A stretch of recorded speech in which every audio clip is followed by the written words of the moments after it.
It is 6 p.m. Eastern Standard Time. It's Wednesday, and we are live with the PoP Baking Club, and I am Kathleen. I am a certified executive pastry chef who teaches on social media, TikTok, Substack, and on YouTube.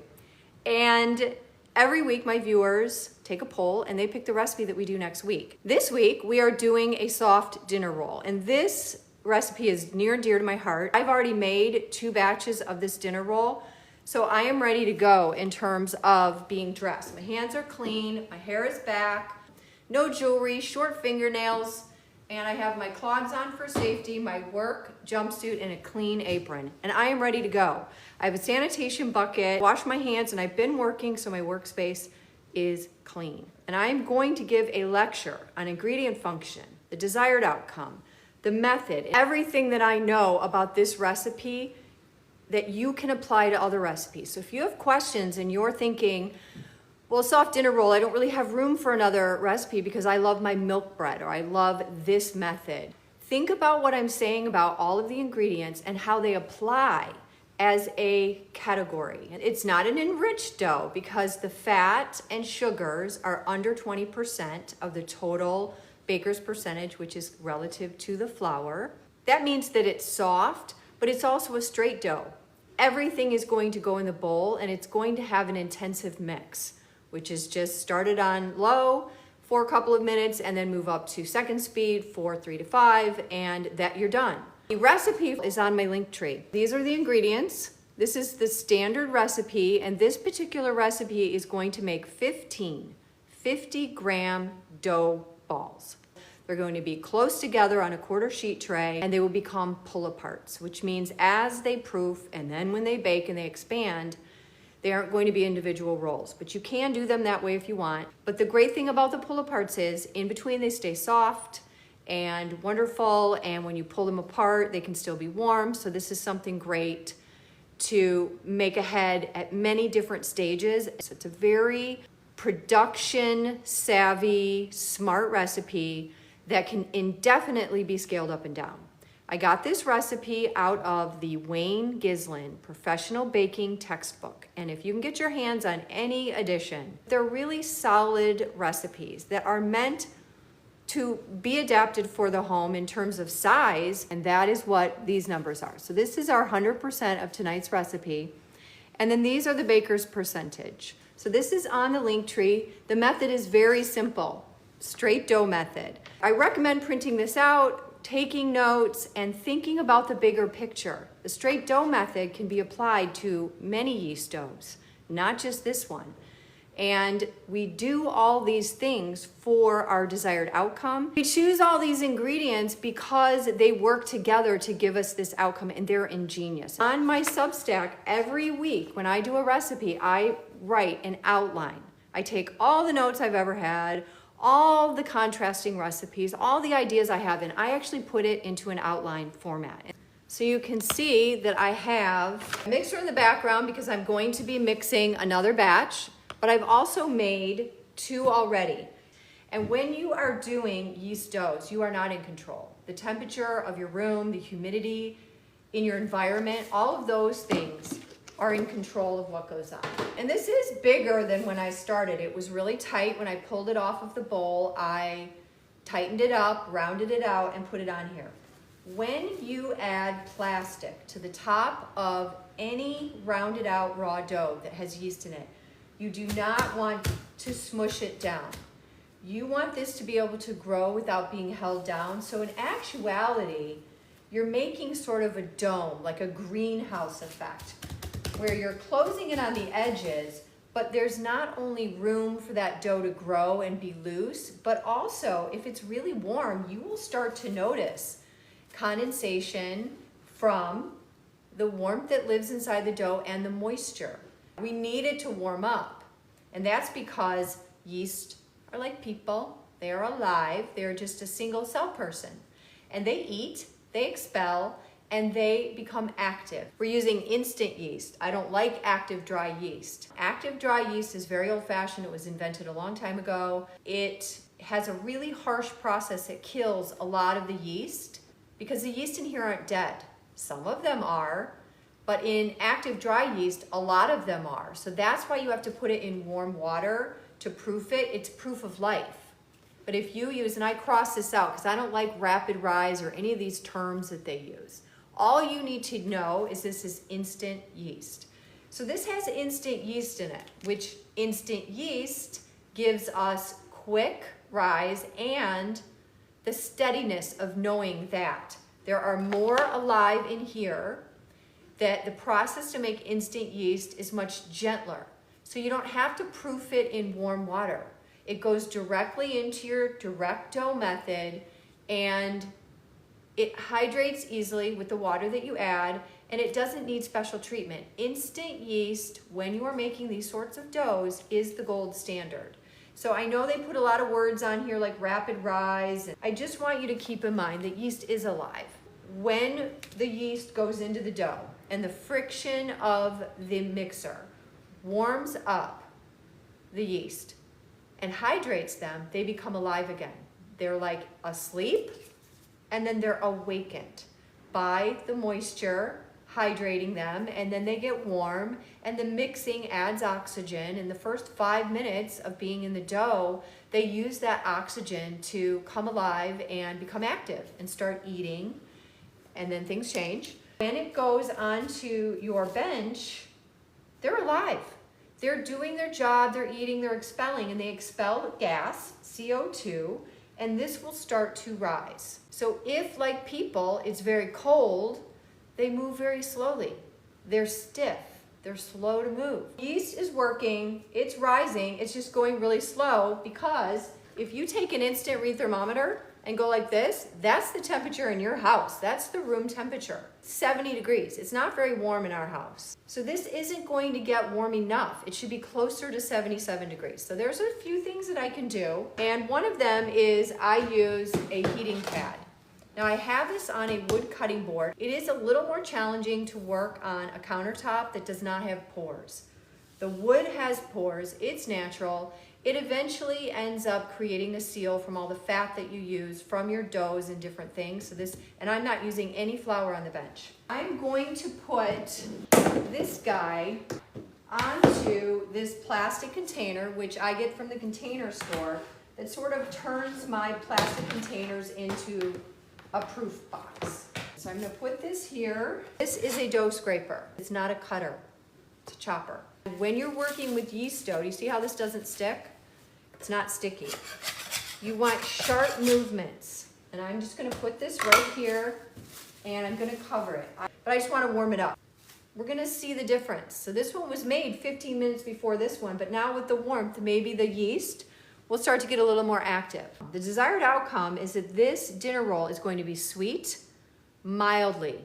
The salt in it is going to control the sweetness, will stay soft for days, and it has a nice buttery depth. It's rich, it has a soft chew.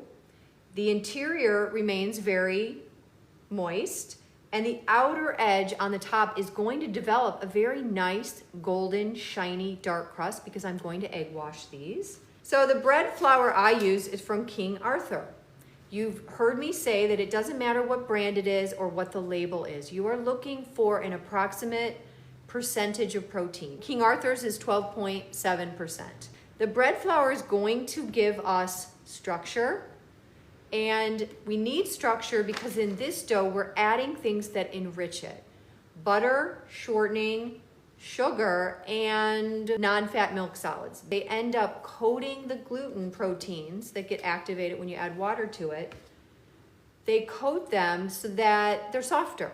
So when they're softer, you have to make up for that so you don't end up with a mush by using a stronger protein. So that's why we're using bread flour. It's 241 grams of water. So this is just clean, purified water. You can control your dough temp, you can warm the water. You can't control the temperature of these other things, but you can the water temp. That's the one thing you can control. And then we have instant yeast, 7.7 grams. And yes, this scale can scale that amount. Yeast is a biological leavener, and the salt is at 7.7 grams. This is a moderate hydration bread compared to like a lean dough. That's important because we need enough to hydrate the starches and the gluten and get everything going. It also helps dissolve non-fat milk solids. It hydrates all of the ingredients and creates a cohesive dough. It gives us a crumb that isn't super open. So this is different than a sourdough bread that's got big open holes and open structure. This is going to be more dense, but very soft. Other ingredients that we're adding do a lot to the yeast. The salt helps control the yeast growth, and these are the same amount, which is just interesting. So notice these sorts of things. You need to have salt in yeast dough. If you forget it, you will see that the dough will just go, it won't hold together. All of these things are competing for the water. That's why the water needs to be controlled at a specific percentage, because the salt is going to take some of it, and that helps fix the water so that other things can work properly. And if you don't have it, the gluten can't develop in a way that it should. So the right amount of salt, 1.9%, 39 grams is sugar, table sugar. It's the bully in the bowl. So this is going to steal the water from everybody else. So that's why the careful and thoughtful amount of water that you start with is very important. Sugar also reduces gluten development, which softens. And then we get into these things that are sort of creamier, and they also coat the gluten. We have two fats, all-purpose shortening, 19.3 grams. And this is like Crisco. This has no moisture in it. Our butter is our other fat, and butter is made up of between 16 and 18% water. So as these ingredients are balancing each other out, you want to get more fat, but you don't want more moisture, so this is a good solution. You could use lard, equal amounts of fat. These are exactly the same amount, which is just interesting. Non-fat milk solids are milk powder that have been processed at a low temperature. And you don't want full-fat instant milk, the kind where you add water and you drink the milk. This is milk and all of the things that dairy gives us. Pretty much no different than what butter does. These things are very similar. This just is milk, which, don't forget, cream is the mother of butter. So milk comes from cream, and all the things that live in cream, the water, the fats, the proteins, the emulsifiers, the lovely creaminess, the features that dairy gives us, not the flavor, is still in the non-fat milk solids, but there's no fat and there's very little moisture. It's around 1.5% moisture. It's very fine powder. So you aren't using milk powder to give you flavor. They're larger grains. It can create an off flavor. The milk powder won't hydrate the way non-fat milk solids will, and you'll see chunks. It won't take on the moisture because the high heat changes the way that it absorbs. What you want to look for, King Arthur Baker's Special Dry Milk, which you can feel it's very fine. If you use just powdered milk, it's going to impede your yeast and the gluten development. Read the label, find out if it's low heat. And I think sometimes people are surprised to find there's a difference, and I think that's interesting.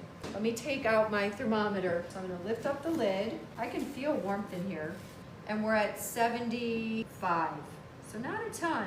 If you don't keep your dough covered the entire time you are working, this will start to dry out and you will have problems. Let's talk super fast about other kinds of breads that are similar to this. And when we look at Baker's percentage, I'm just going to focus on fat. This bread that we're doing right now has 8% fat. So Japanese milk bread has 6 to 10% fat. This one has 8. The pan de mie, 6 to 12% fat. A pan de mie has more fat than this soft dinner roll. Brioche, 15 to 35% fat. Challah has 6 to 12. Doesn't that tell you right there what you're feeling and experiencing and tasting? The panettone, babka, cinnamon buns, croissants, Danish. You can choose one of those based on what you know about fat content. So I think that's really fascinating. So when you work with these doughs, you want to work right to left. I am going to cut these at 50-gram pieces, and then I'm going to put them underneath this plastic going top to bottom, left to right. So it'll be 1, 2, 3, 1, 2, 3, 1, 2, 3. As these ferment, I know this is the first one I did, so it's the oldest. If you are doing 50, 100, whole sheet tray, by the time you are done dividing this dough, it might already be time to round these out and get them into the final pan, the final shape. So we're gonna divide these into 50-gram pieces, and then they're gonna sit under here until they proof a little bit. And as they lighten up, then I will pull them out individually, round them nice and tight. They go straight into the pan. This wood has a seam going this direction. You never scrape across the seam. You always scrape with the grain of the wood. And when you cut down, you do not slide your bench knife. We never want to stretch the dough, that can tear the gluten. So when you push down hard and you pull this out, there you go. What I do is I pull a little bit out like this, and I estimate approximately how much, and that's 41. So my goal is to get as few of little itty bitty pieces as I can, and get it right at 50 grams. So it says 51, so I take a little out, and you can see how I press it down, I pull the dough away. I'm not sliding it, pushing it, tearing it. So it's exactly 50 grams. So I'm gonna pick this up and take these little pieces and put them on the bottom. I'm not gonna mix them in, that's it. This is gonna go here. And you don't want them right next to each other, they would be growing into each other. So I'm gonna guess if I get it 50, and if you get exactly at 50, it's kind of exciting, but you can see how I just chop and I pull the little remainder. That's 48, 50. Pick this up, take the little guy, put it underneath, and here it goes. And you wanna move with a little expediency, and the more you do this, the better you get. And if you end up with a ton of pieces, I say it's not ideal, but if you do, so what? Take them all, just put them underneath. It's not a problem. Just keep it moving, and every now and then you have to tear your scale. 51. Work quickly, an awareness that things are happening. Understand that this isn't inert, it's not just sitting here. The yeast are actively working, eating, expelling, and this dough is growing. So then I'll cut another little arm off of here. See if that's about right. I haven't gotten one exactly right yet. Grams. I haven't gotten one 50 gram yet. 48. Lift up these little guys. They go under and look, I'm getting more square, a little cleaner. You get better very quickly. And then keep moving forward. All right, 50. I haven't gotten one at 50 exactly. Okay, take all the little guys, put it underneath. Love it. Okay, let's cross our fingers. 48 grams. I'm okay with that. All right. And they need to loosen up a little bit, and they're very cold. No flour, it's just gonna go here. All right, I'm gonna cut a little bit off of here. See how this works better already because it's already in the direction I'm going?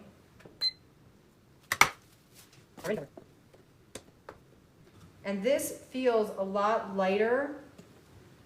It's a lot airier than the colder one. And you can see it's pillowier. So that warmth really helped it. It still feels chilly to me though. It's really cold. It's been windy and rainy here.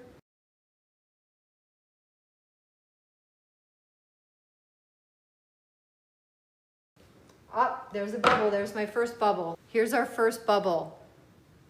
See that? It's not a problem. It just means it's fermenting.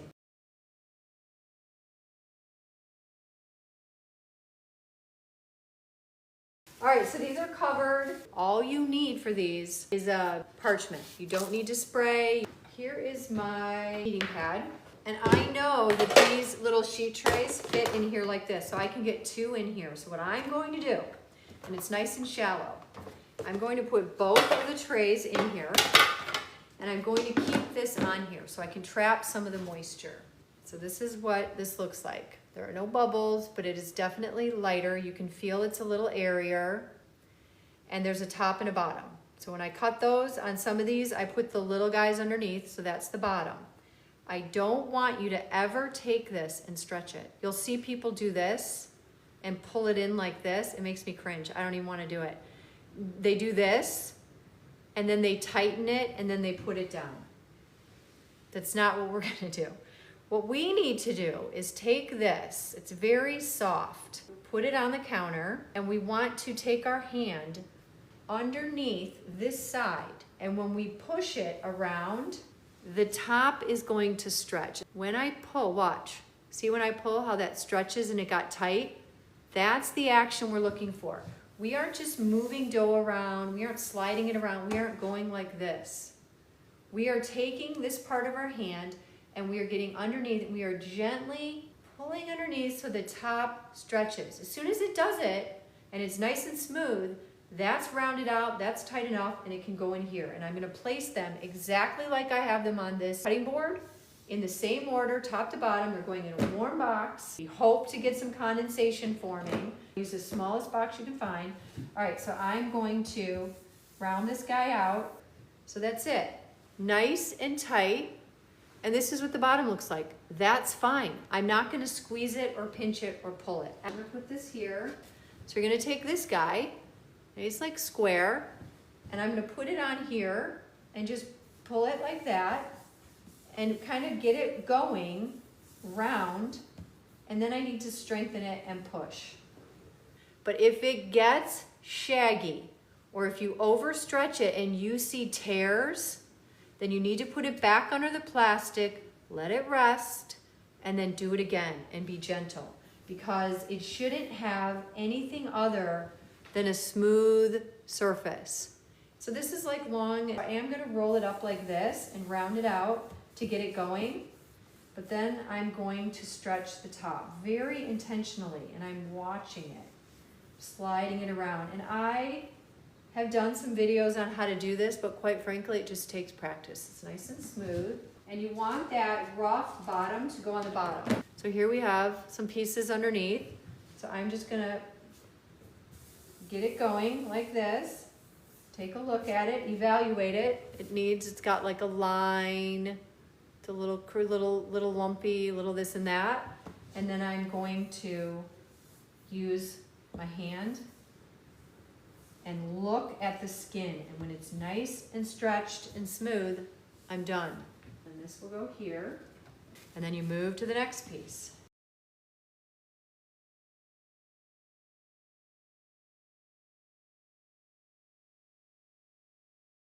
Oh, there we got another bubble. It's fermenting. So even though it's not warm, they're still alive and they're still doing all of the things they need to do, but they're doing them slower. They're just slower.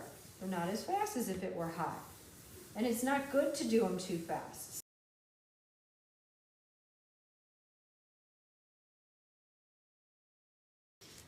Yep, it feels warm on the bottom, so that's good. What you want is from the top, you want these evenly spaced, side to side, and from one another. And really, I don't want to bake these unless they're very well proofed, and they need to be properly proofed in order to egg wash them. I started up here, so this one started fermenting first, and this is the last one I did, and these are getting nice. So this is good. So I can feel it's soft. There are no bubbles. It's definitely colder than that one.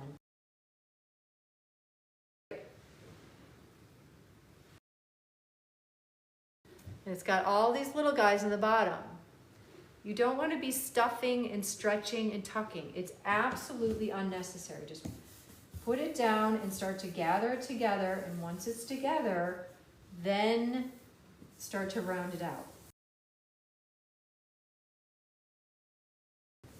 So you should always hear this part of your hand. You should be able to hear that. And I don't know if you've noticed, but I haven't used any flour.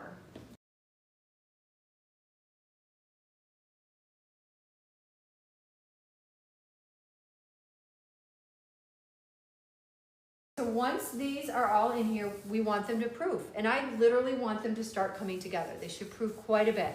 We are going to mix this dough up. So the first thing I'm going to do is add the water to the bowl.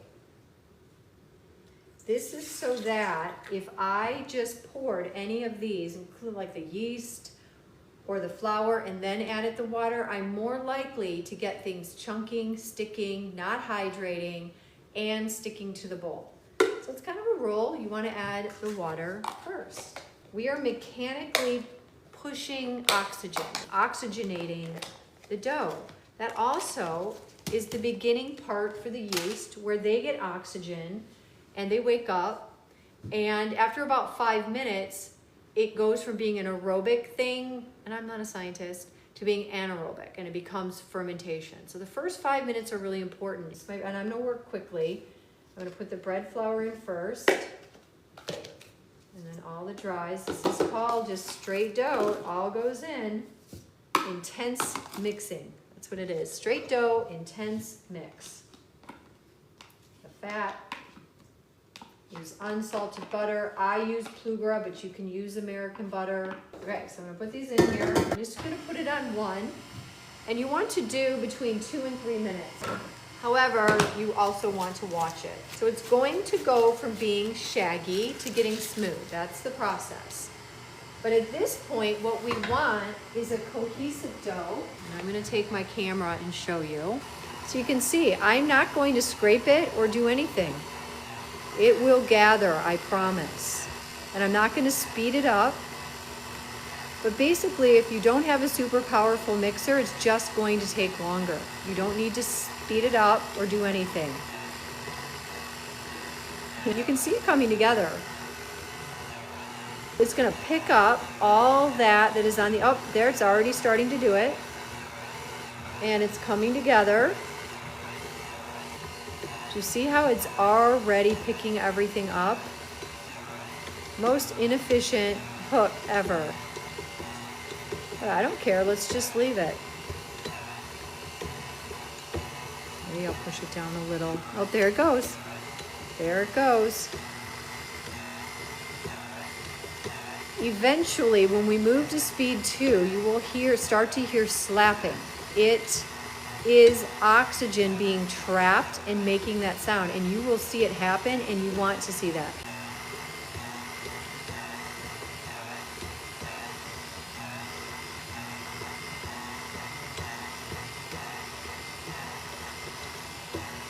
So now I'm going to turn it up to speed 2. See, a lot of people want to say, oh, I know something better, or you can do it this way, or you can speed it up, or whatever. And it isn't about doing that. It's about like whatever system you have. You do not have to have the perfect situation to make bread.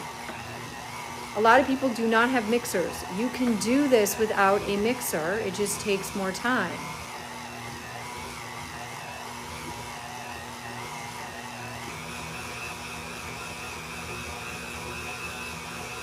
There it is. Do you see how it's starting? Now you'll hear a slapping sound. Yes, you can do this by hand. I, in pastry school, had to make brioche by hand. It was really hard. It took 3 days. And you had to learn how to do this thing called like head to head or head to toe, which is like a slapping and a pulling of the dough, and it requires skill. But you are literally forcing air into the dough, which is what we're doing right now. And it is going to continue to stick to the bottom, even toward the end. But we're gonna watch it and listen. Because you want, when you're working in the kitchen, you don't even have to look at your dough to know that it's approaching readiness when you can hear that slapping sound. Wow.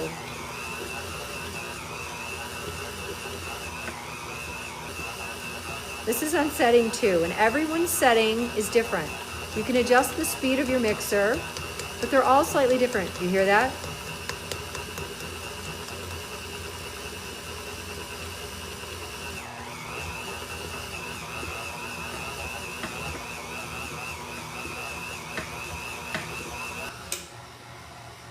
I'm going to turn it off and then show you the dough.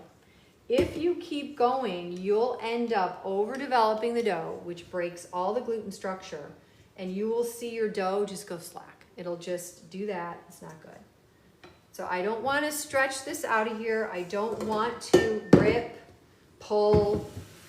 You don't stretch it and touch it a lot. Use a bowl scraper, which has a round edge, and use very sharp movements so that you don't tear anything. Get it all out. All right, so there we go. There's my dough. So you can see it's very shaggy. It's rough.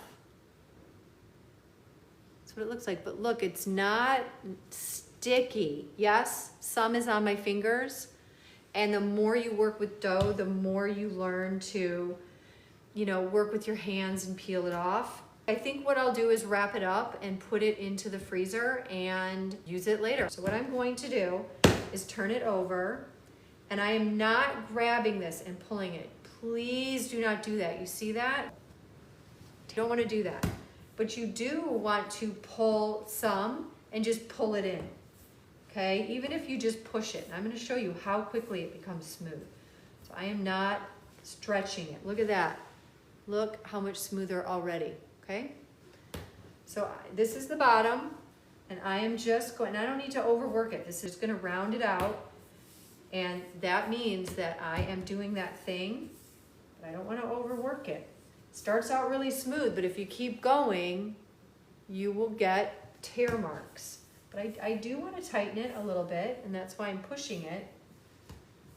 So you don't want to do this. You're not doing it up here. You're doing it underneath, and you're pushing it so that this top stretches. And you can see it. All right. So this could be shaped and put into a loaf pan. So you can shape it any way you want. So if you took a piece and you could make knots by, and there's tons of them, but by doing something like this and then letting it proof, that would be your final shape. Isn't that great? I'm not going to pull it through like I'm doing a shoelace. I'm going to let nature let it pull through. And then the other thing that's kind of fun is roll it out into like a little loaf, and then take scissors and do a couple different makeups. So these are the kinds of things that you can look up online and do little fun things. You want to make sure to use clean scissor. And then that would go in your proofer, and you'd egg wash it, and then you'd bake it, and it would look pretty. So you can make these into any shape that you want. You could take them just as a long roll and then spiralize them like this and bake them this way, as long as you tuck this part under and then proof it. So the possibilities are endless. You can do whatever you want. It's really, really fun. I love working with this recipe. And then we're gonna check on, yeah, our guys are not getting that big. But these have to proof until they're ready, and then I egg wash them. They go in the oven, 400 degrees, but then they bake relatively fast. I think in like 20 minutes. So I'm gonna wrap this up and show you how I wrap it up. Look at my notes, see if I forgot anything. But let me show you how I do the wrapping. You wanna double wrap it to go into the freezer. And if you were to put this into the refrigerator, which oftentimes you'll put raw dough. If you're doing a croissant, you'll put it into the fridge, and then you'll do your next lock-in the next day. It will sometimes bust out of the plastic. It'll just keep growing. The yeast does not die until it goes in the oven or until you ignore it, and then eventually it dies because it has nothing to eat. So this has the bottom, and then what I do is you take the bottom on here first. So the bottom is closed. And when you do this, you want to pull the plastic very nice and tight. You don't want any air in there. And you want to give it a little bit of tension so it really holds the dough together. And this is definitely going in the freezer. I'm excited. I'll be able to use this later. And then I'm going to do a label. And it goes in the freezer. Or I can put it in the fridge for tomorrow and finish it. I'll be right back. Getting a little bigger, let me show you. So we want these getting really close together. I think I'm gonna be up for a while. We're almost all the way there, but we need to wait for these. So yeah, it's a problem, and I knew this would be a problem. It's funny because in real life, I just don't rush any of these things. I make plenty of time. It's a practice of enjoying what you're doing. And this is passive. You can do other things while they're proofing, and it really is worth it. If your oven has a proofer function, yes. And if you have a warming drawer. However, I don't like covering them with plastic while they're proofing. The moisture needs to get on there, and the moisture lives in the dough. Just like when you make sourdough and you put it into a combi cooker and people add an ice, it's ridiculous. You don't add water. The water is in the dough. The heat releases that steam and creates moisture, and that steam and moisture sits on the crust. So the crust does not get hard. It doesn't stale, firm up, dry out in the oven right away. That moisture allows a little more time so the dough can expand to its fullest potential. And so it's the exact same thing with the proofer, but the proofer really needs to be around, 78, 80 degrees, and we're nowhere near that.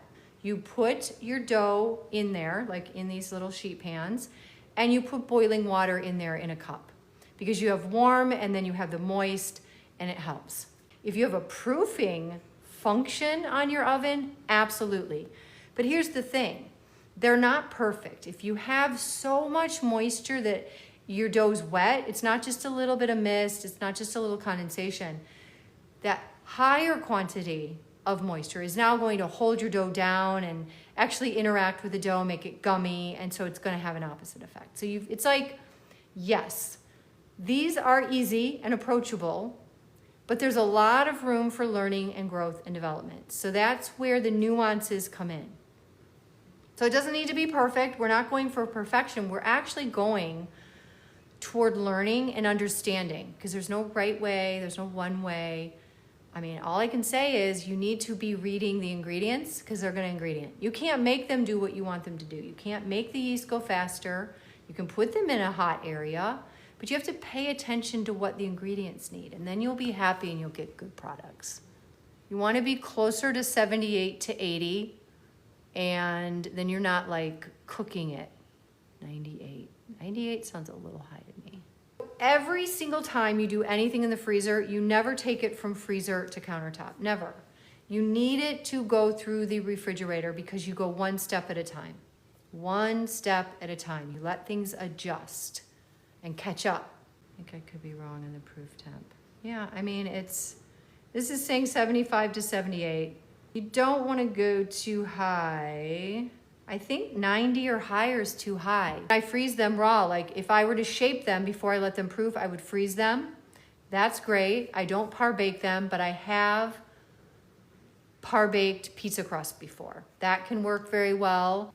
1 whole egg and 1 yolk, splash of cream, and then a little bit of salt. When I'm ready to egg wash, I'll stir this up with a pinch of salt, and these things give the glossy finish. Every bread is proofed, sourdough or not, depending on temperature and the humidity. So this is an instant yeast, but if I had sourdough, I mean, some artisan bakers do use a tiny bit of instant yeast with their sourdoughs to give it a little bit of extra oomph. But those breads often go in a speed rack that's covered and wood trays. So the sourdough boules go in there, and the warmth of the bread and the moisture is a perfect proof box. So that's going to be different than if you have a proof box that's got a pan of water and controlled heat. So it all depends. Par baking is when you bake something just a little bit and then you stop. And you can freeze it at that point or let it sit and then finish baking it for service or for use. When you buy a pizza crust at this, like a Boboli, I don't even know, those are par baked. Those have been par baked. That's why when you finish baking it in the oven, it finishes. Par is like partial. What is the difference between bulk, rise, and proofing? Great question, Phil. The bulk fermentation, and there are stages of doing bread, scaling and then mixing. And when you take that out and you just let it bulk, you round it a little bit and you cover it and you leave it for, let's say, 30 minutes, that's called your initial bench rest or your bulk fermentation. You bulk because you haven't really done anything to it. You haven't divided it, you haven't really shaped it. It's just these pieces that are allowed to begin the process. So that's one of the first stages of fermentation. Proofing is when you give moisture and warmth, and it's your final step before going into the oven. So this is going to be egg washed, but if I had an oven with steam, I would use steam instead. The moisture, the egg wash, or the steam are all meant so that when your bread or dinner roll goes in the oven, it can continue to expand because it's moist. Its skin doesn't form, because if a skin forms, it'll stay tight. But if you delay the drying out of the crust with steam or an egg wash, it will continue to grow to its fullest potential. Because when you put bread into the oven, you get oven spring. You get this big poof, and then it starts to dry out, set the structure, and so on and so forth. So putting it in a proofer allows the moisture, gentle condensation and warmth, to let that yeast really get active. It loves that 80. It gets really busy. At this temperature in my place, it's really slow. They're cold. They're like cold. They don't feel like stretching and being active because they're all like this. But once they get in the proofer, they get all like warm and loosened up. It's like a hot yoga class. Then they go in the oven and they go crazy and then they die. That's kind of the life of the yeast at 140 degrees. Now, you don't need to use yeast in your sourdough. Absolutely. I'm just telling you, in a lot of artisan bakeries, it is a tiny percentage. And that's to get consistency. Instant yeast is not just for speed. It's also for consistency. Well, the proofing isn't for shine. The proofing is to delay the staling of the crust so that it can expand. The egg wash is for shine and color and extending the moist expansion of the dough. I kind of feel bad for the yeast too because they're so kind. They do such a good job. Everyone wants to be creative. Well, first of all, I said you could top it with poppy seeds. You could top it with sesame seeds. But when you start to get creative, you get into recipe development, and then you are going to have to tell me what do all the ingredients you want to add do to the dough. So if you are adding what are called soakers, remember, if you were to just add nuts to the dough or raisins, they're now competing for the moisture that lives in the dough. So that's when you start to see funny things. When you make a dough that has raisin in it, a lot of times those raisins get soaked ahead of time. That's so they don't compete with the moisture that you've already added to the dough. Otherwise, you end up with an imbalance. So you either have to find a good recipe and work with that and become familiar with it, or you have to really know your ingredient and explain what it needs and make sure it gets that so it's not stealing from all the other people. I like to do everything the traditional way, and I don't like to speed anything up. I don't like using squashed grapes, or there's no reason to make anything go faster. The yeast know what to do with the starches in the flour. Cinnamon is an antimicrobial product. If you had a cut, you put a little cinnamon on there, it helps keep it clean and fights bacteria. Yeast is alive. It's a single cell organism. It's like a single cell person. It's alive.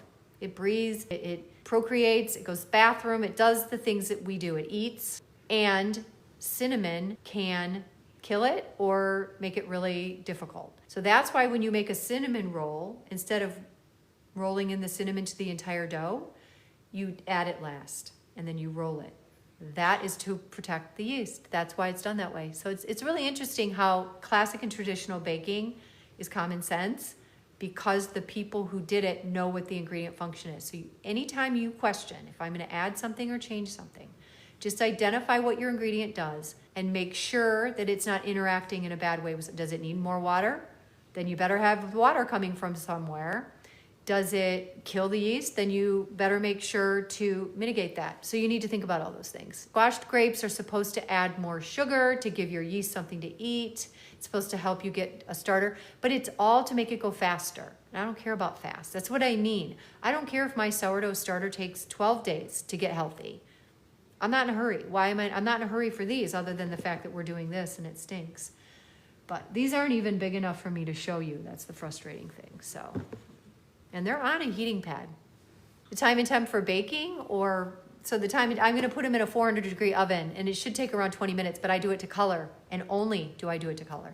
So I don't even know how long it'll take, but it's a high temp because you want to get a nice oven spring, and then you want to develop a really good color. The 400 degrees develops the Maillard color rapidly. It locks in moisture and produces uniform results. What is often done in commercial settings, if you have a lot of money, you buy a proofer, and like it's a fridge and a proofer. Let's say you tray up all your croissant or whatever frozen. Well, you put them in frozen, it's a refrigerator, and then at 4 a.m. it turns into a proofer, and then by the time someone shows up to pull them out, they're ready to go. So those are really expensive, but there's a lot of things like that out there. Adding raisins are going to soak up moisture, so if you don't account for that, it's going to steal the moisture from your bread, and your bread's going to end up weird. So you have to read a little bit about adding things, they're called soakers, to bread dough. And if you get the Jeffrey Hamelman or the Peter Reinhardt bread books, you're good to go. Look up every time you have a question, look it up, look up the ingredient function, And then see if they have a recipe you can use and start there. Don't try to take a recipe and alter it if you're not experienced.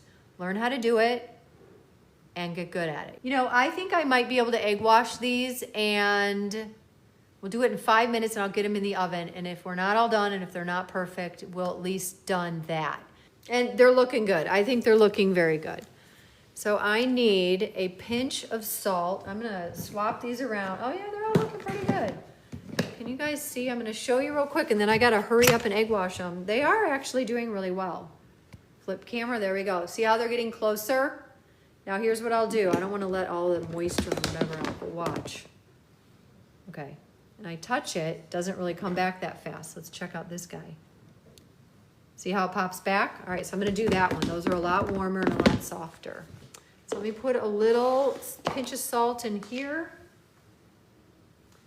And also, if you want to do an egg wash that you use a hand, it's very large, you make a large amount, and you can hand blend it, you can strain it, you can get as persnickety as you like.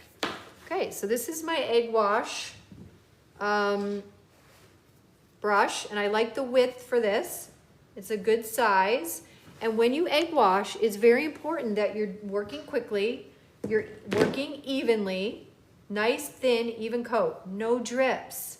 You don't want them dripping. That's so gross. And when they bake, they come out like baked egg. It's gross. Tastes bad, looks terrible. So when you look at these after you egg wash them, you kind of look in the light. It needs to be over very even. What you'll often see is people just do the top and they I don't know, they can't see it or something. And it comes out of the oven and it's like, you can see. So you have to imagine that you're covering every bit. All right, so I'm just gonna stir these. I'm not going to strain them or worry about there being, you know, a little bit of a roughness to them. If I were really working and I had a shop and I really wanted to be consistent and very good. But we want a natural bristle brush that's a good width to do the job efficiently. For when you're egg washing and you're doing this, you want to use a half deli cup, get your brush hydrated, get them in there, and then you want to work on one pull-off, keep it clean. And you want to move it around and get going, and you want to turn it in the light so that you can get all of it as quickly as you can. It's shiny, so if I've missed a spot, I can see it, and you'll see what I mean. So you dab a little extra, and it's like it's painting. You don't want a thick coat, you want a nice, thin, even coat on all of it. And I'm going in order. I'm not going to jump around. And once I get them all done, I can go back and look. Now, when I first started working commercially, you know, this is the kind of job you do when you stage. And my problem was that I would take too much time. So yes, you want to do a good job. You also need to keep it moving. But the worst thing you can do is have drips, have it be too thick.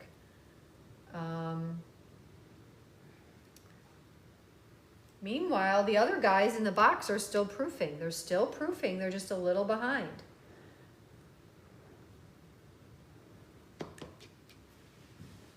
You get a little closer here. And if they start getting bubbles, that's just fermentation. I'm going to turn this so it's a little closer. It's nice and warm. I can feel it. So that helped a lot, getting it into the box and using the heating pad. So I would like these a little bit bigger, but if you're new to this, you want to be very careful you don't go too big and end up, there's a bubble. I got a little bubble right there. You don't want them to be proofed too much because as you start to do the egg wash, they continue to proof, and just working them with the brush can end up deflating them. It's very sad. All this work and then they deflate because you can still bake them, but they're not going to taste that great. So we can just pop the bubble and paint right over it. Oh, that one's going to have a little bit of a mark now. All right, so then I start looking, holding it into the light, looking around, making sure I don't have any drips, getting all the corners and the edges, because this is going to be highlighted in the oven. It's not going to look better. Every mistake is going to be highlighted as it bakes and darkens, because that's what happens. All right. every edge. Work quickly. And then look around and see if you have any, yep, they're starting to bubble. All right, so I like to put this where my pull-off thing was and keeps it clean. So here's what I'm gonna do. Maldon salt are the flakes. I am going to Maldon these 6.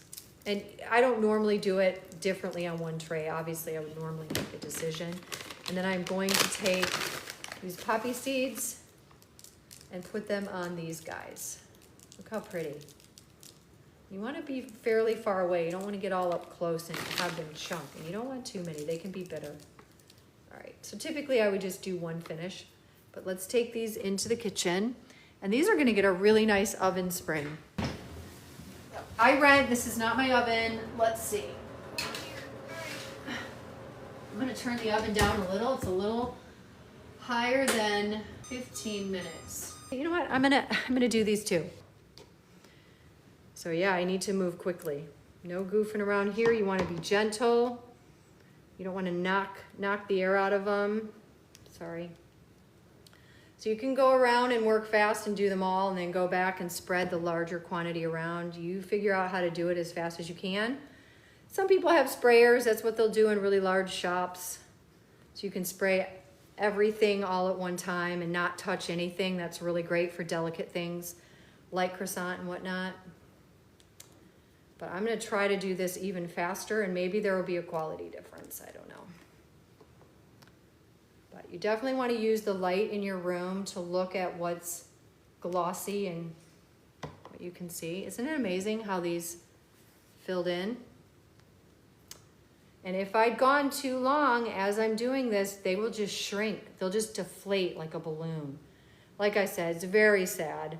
And when my students used to do this and that would happen, I mean, it does affect your grade unless everything else is great. But think about it, if you're doing really large batches of these, you need to have success at every stage. So the proofing isn't, it's not done till it's done. I have a fruit fly flying around here. And you don't have to put any salt on here. These are really beautiful, just plain, or you could use kosher salt. You don't have to use Maldon salt. Just kind of crunchy. It's kind of nice.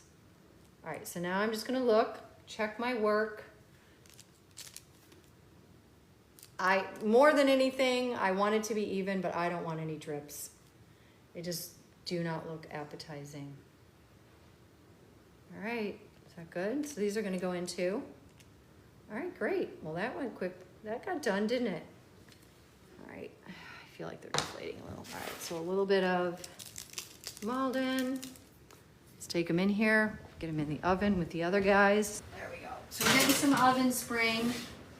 Oven spring is when you definitely notice that they're expanding quite quickly.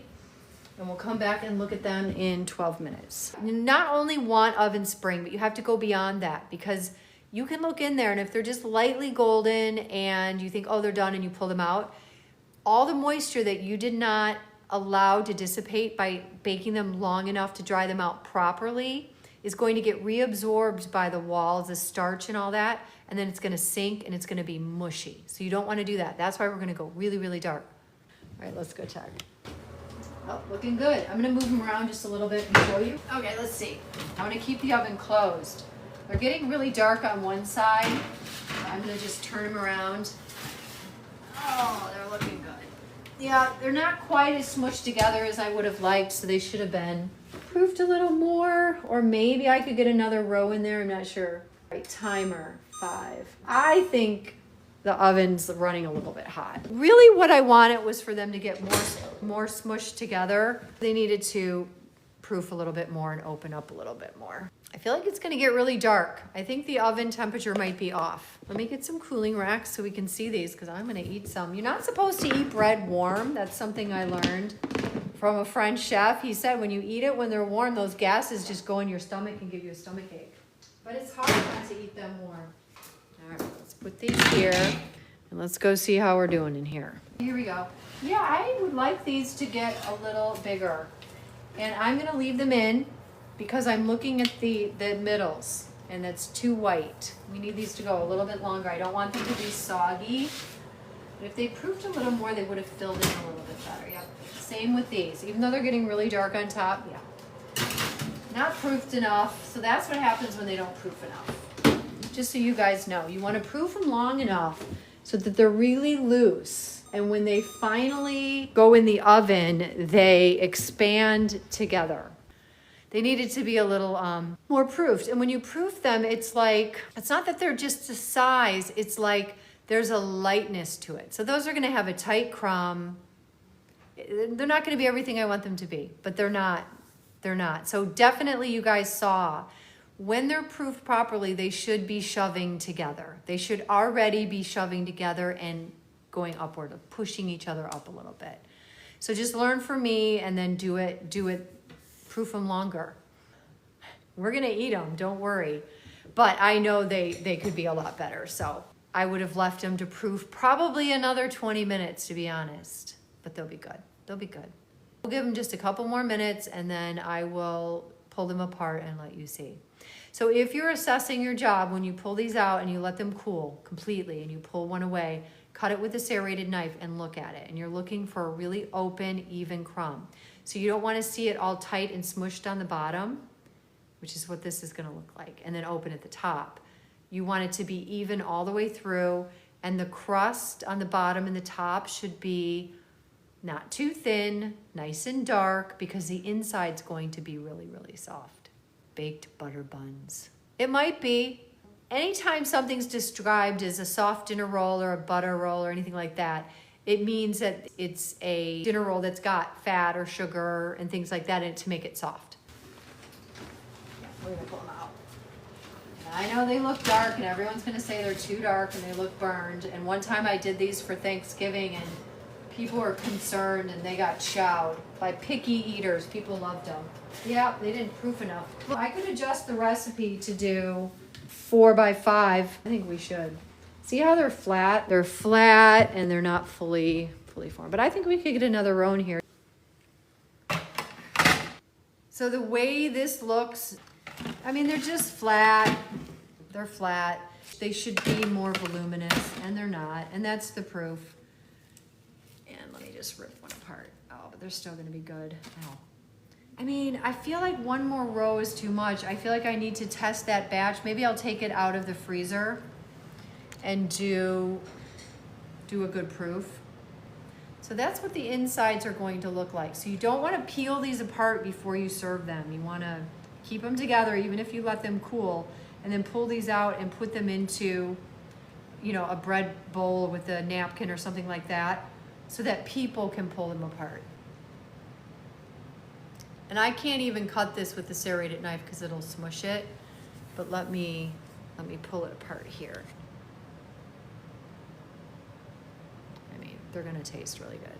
It's hot. So the top is very golden. Rip this way. Yeah, this is just, you should never look and judge bakery when it's super hot. It's not how it's done. There you go. Steamy. Yeah, I mean, it tastes a little right out of the oven. A little yeasty. But you can see there's development there. So yeah, maybe if I can pull one of these off and let it, I can do a side. That's gonna take a minute to cool, but this is kind of what they look like. I mean, they're soft on each side, very light. I think it needs more of a proof. So I'm gonna test it and see what the deal is. Get some information, dial it in. Yeah, so this is gonna be a little doughy because it's right out of the oven. But you can see the nice crust, and down here there's a bit of a crust. Where? There's the crust. This is the crust, nice brown. And it should have a little bit of, all right, well that's not a bad tell. You can see the bubbles on the bottom. But yeah, I'd have to cut it, you know, in half and kind of assess it. But it's good.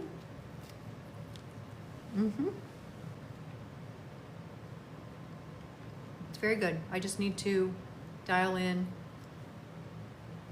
the proofing. So the salt balances out the sugar and the fat. If you have too much sugar and fat, it can end up being bland and kind of flat, and it's got a good amount of salt. It's good. It's good.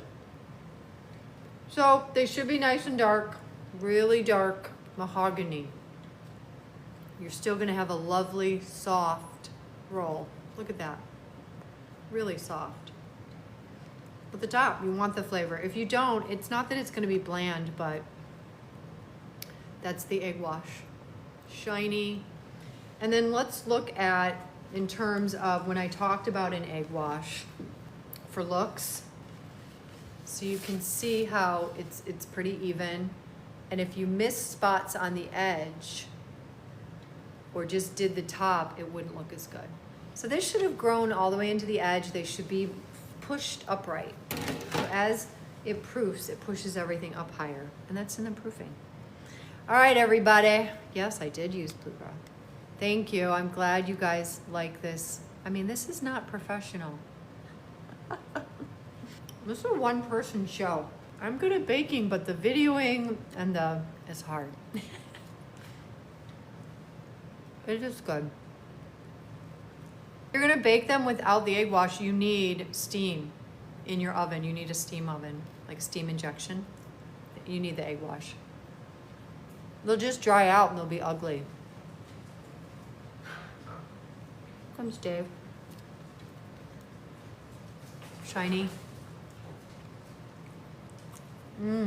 The salt is crunchy. I don't normally put salt on these, but I like it. I do.